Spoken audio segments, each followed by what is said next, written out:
Assalamualaikum warahmatullahi wabarakatuh. Shalom, salve, Om Swastiastu, Namo Buddhaya, salam kebajikan, dan salam sehat bagi kita semua.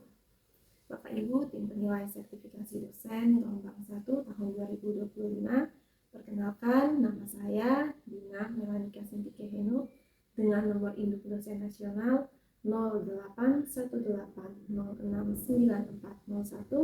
dan nomor unit pendidik dan tenaga kependidikan 1950572673230262. Saya adalah dosen pada program studi Diploma 3 Kebidanan Fakultas Ilmu Kesehatan Universitas Citra Bangsa, Kota Kupang, Nusa Tenggara Timur. Video ini saya buat sebagai bentuk pernyataan diri dosen dalam unjuk kerja Tridharma Perguruan Tinggi atau PDD UKT-PT dalam bidang pengajaran sebagai salah satu syarat dalam mengikuti sertifikasi dosen gelombang 1 tahun 2025. Dalam video ini, perkenankan saya menjelaskan salah satu mata kuliah yang saya ampuh pada program studi Diploma 3 Kebidanan, yaitu mata kuliah asuhan kebidanan pada neonatus, bayi, dan balita dengan prinsip DIA, Delivery, Interaction, and Assessment. Pertama-tama, saya akan menjelaskan deskripsi mata kuliah. Mata kuliah asuhan kebidanan pada neonatus, bayi, dan balita dengan kode mata kuliah 370372241 adalah mata kuliah wajib pada program studi Diploma 3 Kebidanan pada semester 4 yang mempunyai bobot beban SKS 4 SKS yang terdiri dari 1 SKS teori dan 3 SKS praktik. Yang mana setelah menyelesaikan mata kuliah ini, mahasiswa akan mampu melakukan asuhan kebidanan pada neonatus, bayi, dan balita yang didasari dengan konsep teori, sikap, keterampilan, dan evidence base dengan bahan kajian, konsep dasar, prosedur keterampilan dasar kebidanan, dan konsep tumbuh kembang neonatus, bayi, dan balita, stimulasi, deteksi, dan intervensi dini tumbuh kembang, dan deteksi dini penyimpangan perkembangan anak. Evidence base dalam asuhan neonatus, bayi, dan balita, neonatus dan bayi dengan masalah yang lazim terjadi, neonatus dengan jejas persalinan, neonatus dan bayi dengan kelainan bawaan, neonatus dan bayi dengan risiko tinggi, konsep dasar imunisasi, pelayanan imunisasi dasar, dan pendokumentasian asuhan kebidanan pada neonatus, bayi, dan balita. Adapun capaian pembelajaran lulusan atau CPL Prodi yang dibebankan pada mata kuliah ini meliputi aspek sikap, keterampilan umum, keterampilan khusus, dan pengetahuan, yaitu yang pertama, menjalankan praktik kebidanan sesuai dengan kompetensi, kewenangan, dan kode etik profesi. Yang kedua, mampu memecahkan masalah dalam pelayanan asuhan kebidanan sesuai dengan kompetensi dan kewenangan yang berbasis bukti ilmiah dan didasarkan pada pikiran logis, inovatif, dan bertanggung jawab atas hasil kerjanya secara mandiri. Yang ketiga, mampu melakukan asuhan kebidanan pada masa kehamilan, persalinan normal, pasca persalinan normal, bayi dan balita normal sesuai standar kompetensi bidang vokasi. Yang keempat, mampu mengidentifikasi penyimpangan atau kelainan pada kasus kehamilan, persalinan, pasca persalinan, bayi baru lahir, bayi, dan balita. Yang kelima, menguasai metode, teknik, dan pengetahuan prosedural dalam asuhan kebidanan pada kehamilan, persalinan, pasca persalinan, bayi baru lahir, bayi, balita, dan kontrasepsi. Capaian pembelajaran mata kuliah asuhan kebidanan pada neonatus, bayi, dan balita adalah 1. Memahami konsep dasar dan prosedur keterampilan dasar neonatus, bayi, dan balita CPL 1, 3, dan 5, menjelaskan konsep kembang dan deteksi dini neonatus, bayi, dan balita CPL 2, 4, dan 5.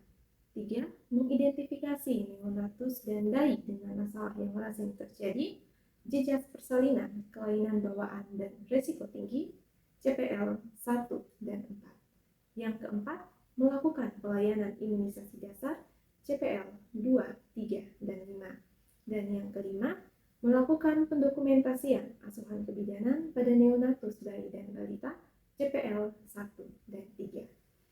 Metode pembelajaran Student Centered Learning dilakukan dengan fokus group discussion, ceramah dan tanya jawab di kelas, serta demonstrasi, simulasi role play, dan praktikum di laboratorium. Jumlah pertemuan dalam mata kuliah ini adalah 16 pertemuan yang terdiri dari 14 minggu pertemuan tatap muka di kelas, 1 ujian tengah semester, dan 1 ujian akhir semester. Proses evaluasi pembelajaran dilakukan dengan penilaian soft skill, teori, dan praktik dengan bobot penilaian sebagai berikut. Soft skill meliputi kehadiran, keaktifan, dan kedisiplinan sebesar 20%, teori 35% yang terdiri dari tugas mandiri dan terstruktur 5%, ujian tengah semester 15%, ujian akhir semester 15%, praktik 45% yang terdiri dari tugas praktik 15% dan ujian praktik 30%. Referensi mata kuliah terdiri dari referensi utama dan pendukung. Referensi utama yaitu buku pelayanan kesehatan neonatal esensial, pedoman pelaksanaan stimulasi, deteksi, dan intervensi tumbuh kembang, buku bagan MTBS dari Kementerian Kesehatan Republik Indonesia, dan buku ajar imunisasi dari Pusat Pendidikan dan Pelatihan Tenaga Kesehatan. Referensi pendukung terdiri dari buku teks dan beberapa publikasi dosen. Adapun mata kuliah ini diampu oleh tim teaching dan saya sebagai koordinator tim pengampu mata kuliah. Mata kuliah yang menjadi mata kuliah prasyarat pada mata kuliah ini adalah mata kuliah pengantar asuhan kebidanan pada semester 2. Demikian penjelasan mata kuliah asuhan kebidanan pada neonatus bayi dan balita yang dapat saya sampaikan. Selanjutnya saya akan menampilkan video pembelajaran di kelas. Selamat menyaksikan. Ya, selamat pagi teman-teman. Selamat pagi Ibu. Hari ini Baik Ibu. sehat semua. Sehat Ibu. Semuanya sehat-sehat ya. Oke, sesuai dengan jadwal perkuliahan di UPS, ini kita ketemu untuk mata kuliah asuhan kebidanan pada neonatus bayi dan balita. Ya, ini kita akan ada di pertemuan yang ke-11. Ya, sebelum mulai perkuliahan seperti biasa kita awali dengan doa. Yang tugas doa hari ini siapa? Oke, silakan Ibu. Baik Ibu dan teman-teman, sebelum memulai perkuliahan hari ini, mari kita berdoa dan jadikan saya berdoa sesuai agama saya, yaitu agama Islam. Berdoa.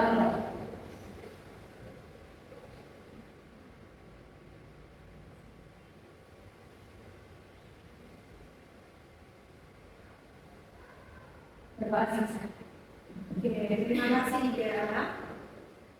Ya, bagi teman-teman, kita akan masuk ke dalam kuliah kita dengan topik hari ini. Kita akan bahas tentang neonatus dengan resiko tinggi. Ya, sebelum masuk materi hari ini, coba kita recall dulu, ya. Pertemuan sebelumnya, pertemuan 10 kita sudah bahas tentang apa? Kelainan bawaan. Ada yang masih ingat contoh kelainan bawaan pada anak-anak? Silakan Desi. Hipospadia. Ada lagi? Ya, enciklu, hidrosefalus. Lisna, boleh? Disfluk. Ada lagi siapa? Ya, ini silakan. Oke. Ada lagi di sebelah sini? Satu lagi? Iya, oke. Benar, Kristiani. Ya, teman-teman masih ingat materi yang sebelumnya apa? Jangan lupa tetap belajar tentang asuhan yang apa dan tentang pelaksanaannya apa. Gitu ya.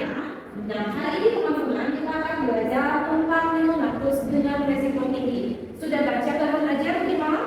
Sudah ya Bu. Sudah ya. Nah, tujuan pembelajaran kita untuk mata kuliah hari ini, materi hari ini adalah teman-teman nanti setelah selesai perkuliahan ini, teman-teman diharapkan nanti bisa mengidentifikasi neonatus dan bayi dengan resiko tinggi. Bahan belajar yang membantu kita mencapai tujuan pembelajaran.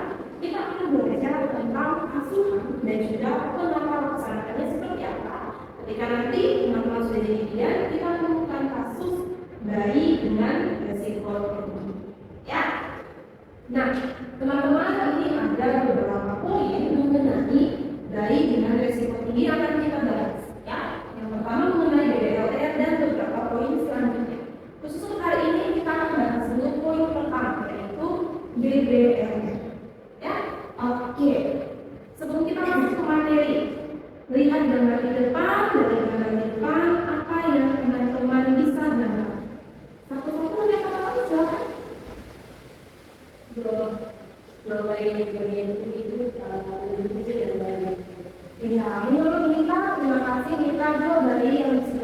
kiri itu lebih kecil dari yang di sebelah kanan. Ada lagi yang lain?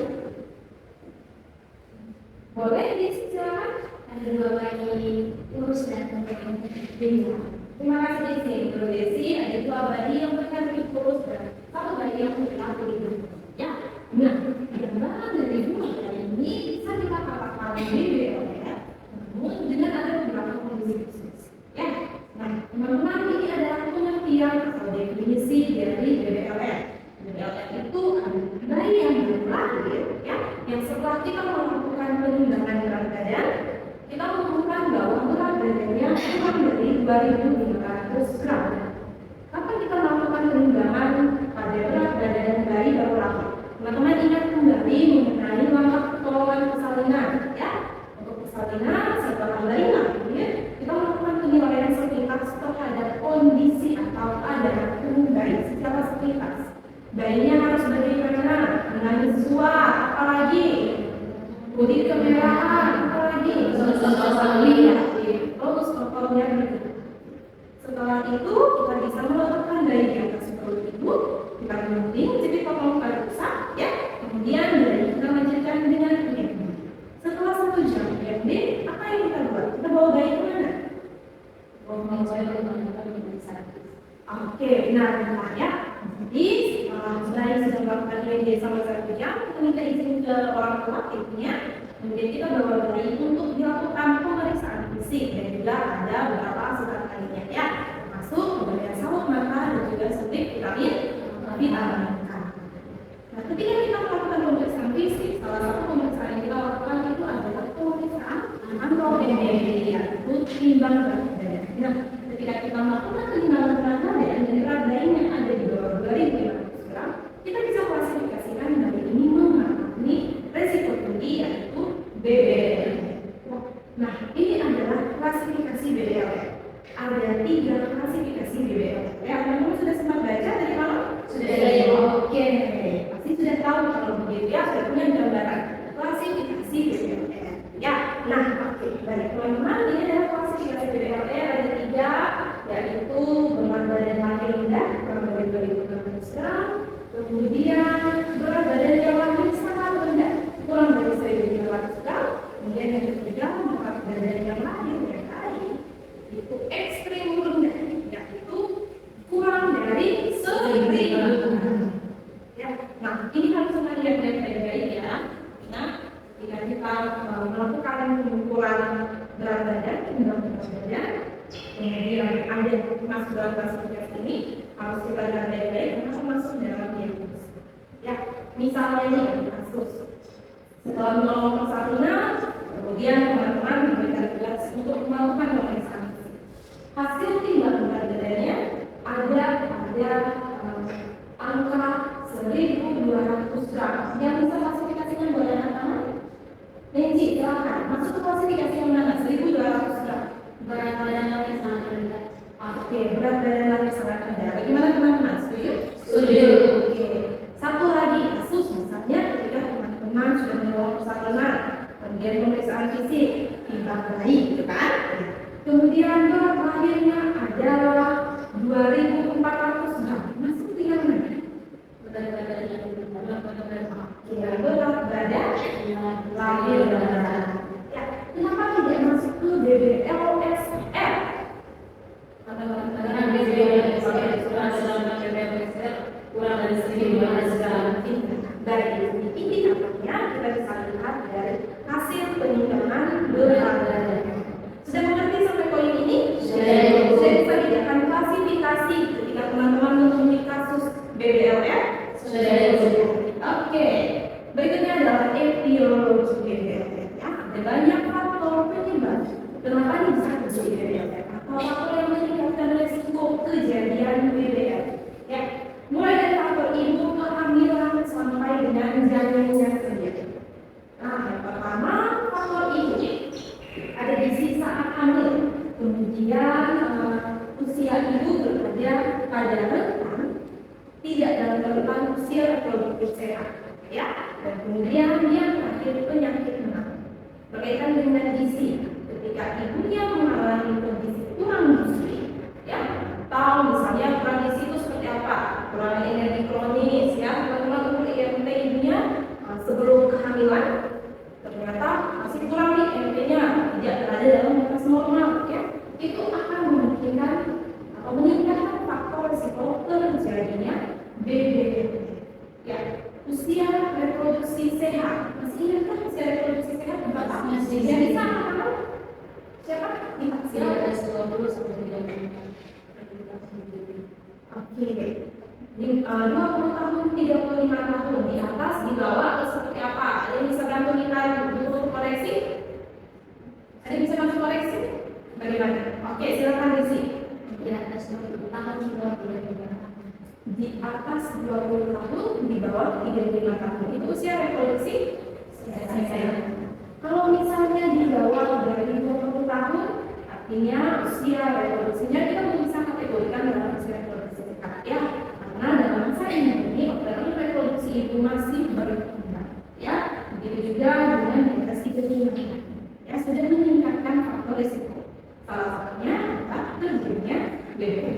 Kemudian penyakit menular, contohnya ibunya mengalami kelainan jantung dan seterusnya. Kemudian faktor kehamilan. Faktor kehamilan ini ada beberapa yang bisa lihat di slide. Yang pertama, hamil dari hamil ganda atau biasa kita kenal dengan kembar ya, gemeli. Kemudian juga ada perdarahan prematur.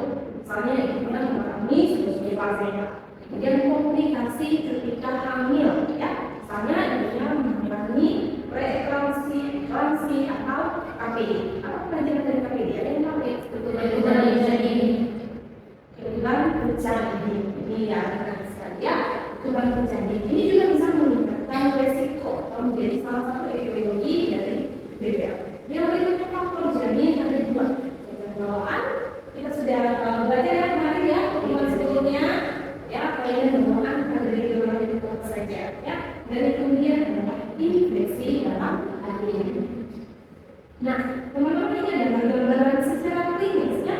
Ketika teman-teman menemukan kasus, saya ketika melakukan pemeriksaan fisik pada bayi terakhir, kondisi bayinya itu seperti ini. Ya, ini bisa menjadi gambaran untuk teman-teman di mana teman-teman bisa menetapkan bahwa bayi ini mengalami BBB.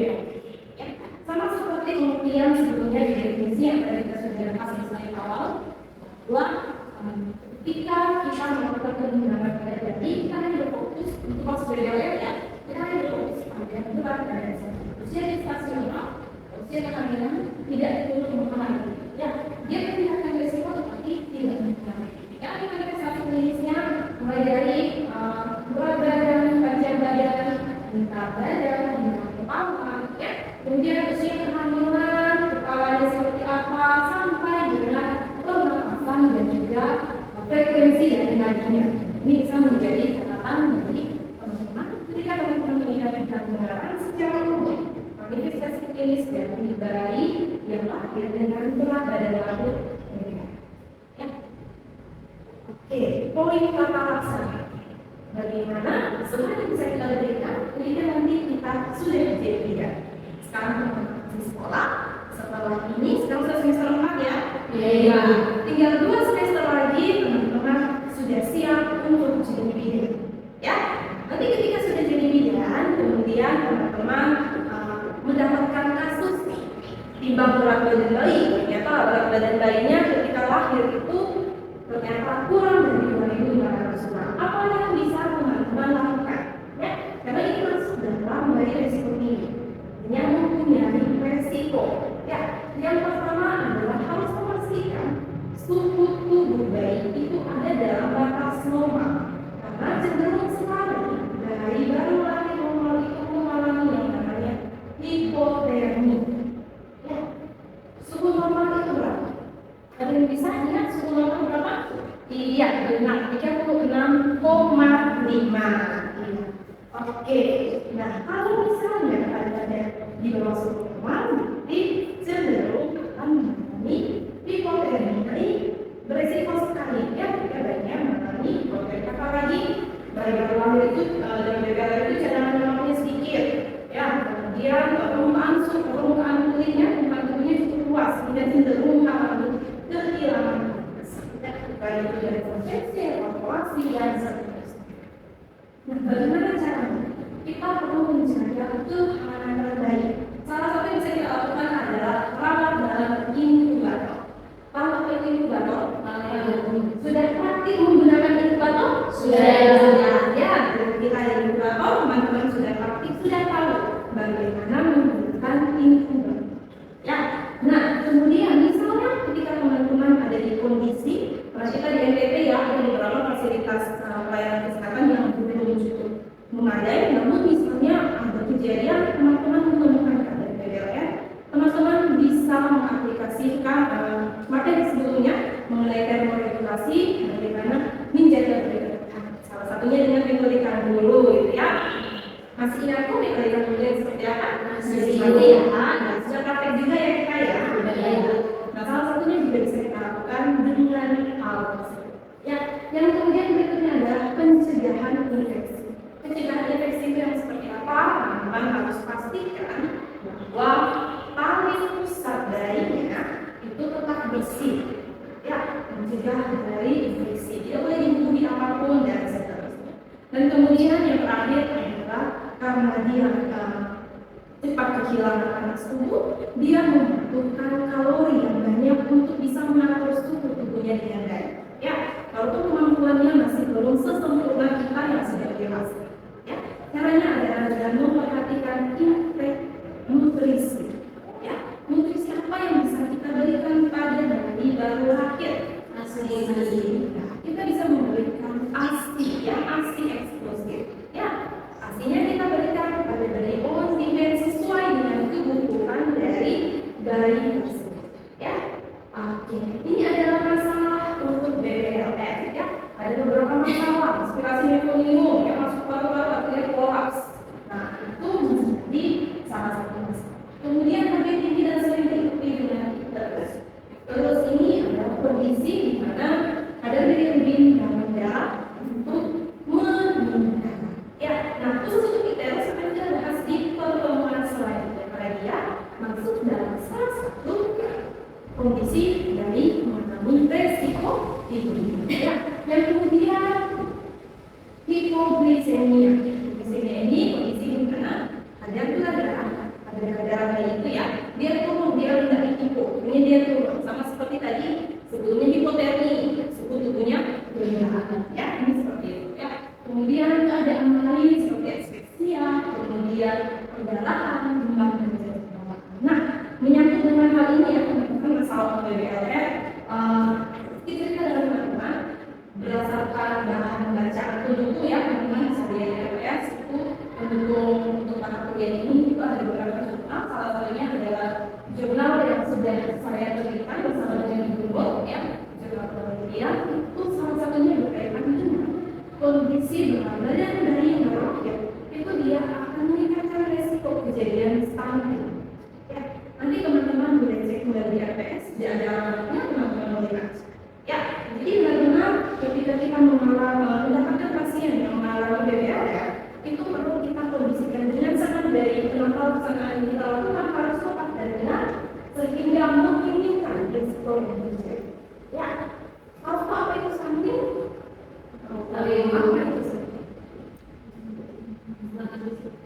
Iya, kondisi kurang gizi yang seperti apa? Yang kronis. Nah, itu lagi kita bisa lihat stunting itu ditandai dengan apa? Iya, tinggi badannya tidak sesuai dengan normal. Ini nanti akan berakibat jangka panjang dan seterusnya ya. Kondisi stunting ini teman-teman sudah tahu ini adalah salah satu yang menjadi perhatian ya, karena dia akan meningkatkan risiko selanjutnya. Nah, berat badan ini berkaitan juga dengan kemungkinan ya meningkatkan faktor risiko terjadinya stunting. Ya, oke, jadi kita sampai pada kesimpulan. Apa yang bisa kita simpulkan dari pertemuan hari ini? Hari ini kita membahas tentang bagaimana kita bisa mengidentifikasi dari jemaah lahir yang mengalami resiko tinggi yaitu BBLF. Ya, nah, dan juga kita akan belajar, kita sudah belajar mengenai asupan dan tata laksana. Sekarang saya mau tanya dulu, kita evaluasi secara singkat. Ya, BBLF itu apa?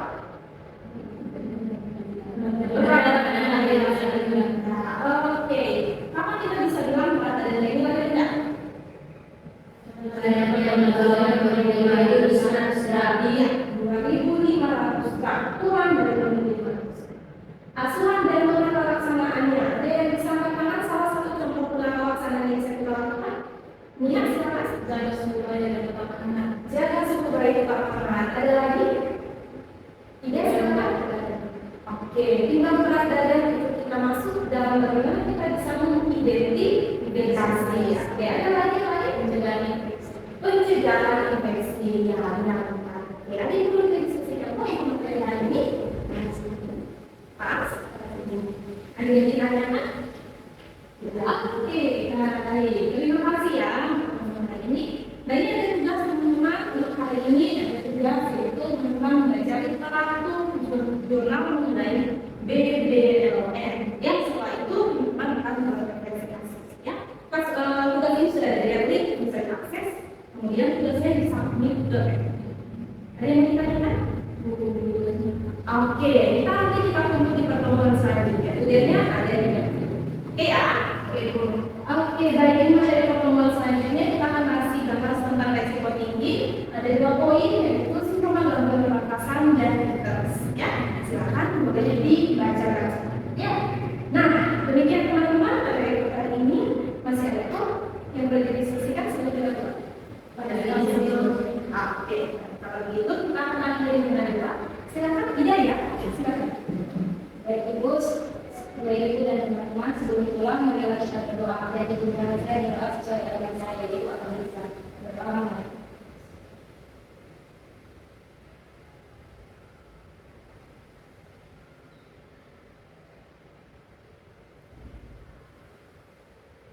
Berdoa selesai.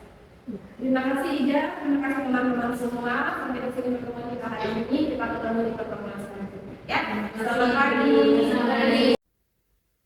Sekian video pembelajaran mata kuliah asuhan kebidanan pada neonatus bayi dan balita. Semoga dapat menjadi bahan pertimbangan dalam pengajuan sertifikasi dosen gelombang 1 tahun 2025.